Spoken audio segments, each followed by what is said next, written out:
মানে কিছু কিছু মানুষকে যে কি বলবো, মাঝে মধ্যে পিএইচডি করা মুখের ভাষাগুলা জিহ্বাতে এসে আবার ভিতরে ঢুকে যায়।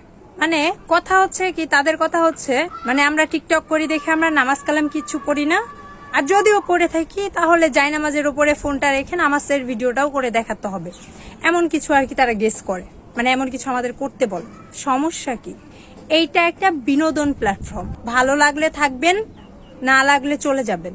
আপনাদের এখানে কেউ আটকাই রাখে নাই। আমাদের ভালো লাগি করি, আপনাদের জোর করে কেউ দেখতে বলে না।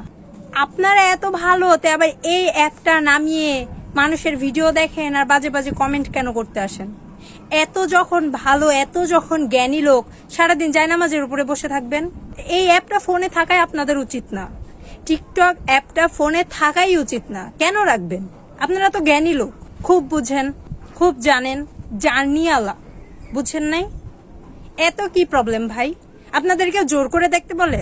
যার যার দেখতে ভালো লাগে দেখবেন, যার যার ভালো লাগে না জাস্ট ইগনোর করবেন। আমরা তো ধরে বেঁধে এনে দেখাই না। তো যার যেভাবে ভালো লাগে সে সেভাবে চলুক, সে সেভাবে থাকুক। এত নাক গলাইতে আসেন কেন? নিজের বিষয়গুলো নিজের মধ্যে রাখেন। অন্যকে নিয়ে কন্ট্রোভার্সি করা খুব জরুরি? এতে কি আপনারা পুরস্কার পেয়ে যান?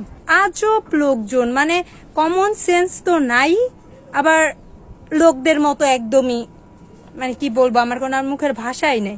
আসলে শিক্ষার অভাব থাকলে যা হয় আর কি। ভাই আমাদের মনে তো আমরা ভিডিও করি, কই কাউরে তো লাড়া দেই না। আপনাদের এত সমস্যা কি? আর আমার কথা নাকি এটা ওইটা, ওরে বলি সে তারে বলি, অমুকরে বলি, এত লাগে কেন? আমি কারো নাম উল্লেখ করে কথা বলি? আমার ভালো লাগে, আমি ভিডিও মেক করি। ভালো লাগলে দেখবেন, নাইলে চলে যান, কেউ ধরে রাখে নাই।